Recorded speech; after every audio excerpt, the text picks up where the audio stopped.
গ্রামের প্রান্তে একটা ভাঙা দালান ছিল। দিনের বেলা পাখিরা ডাকত, কিন্তু সূর্য ডোবার পর কেউ সেদিকে পা বাড়াত না।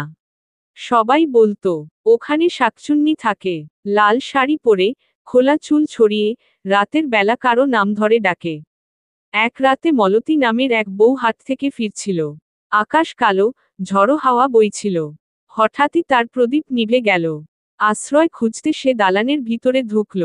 ভেতরে ঢোকার সঙ্গে সঙ্গে ঠান্ডা হাওয়া বইতে লাগল।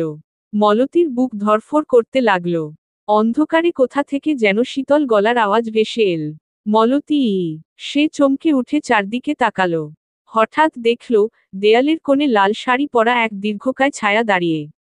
লম্বা সিঁদুর টেনে নেমে গেছে কপাল বেয়ে, চোখ দুটো অগ্নির মতো জ্বলছে। শাকচুন্নি ধীরে ধীরে তার দিকে এগোতে লাগল। পায়ের শব্দ নেই, শুধু ঝনঝন কাচের চুড়ির আওয়াজ।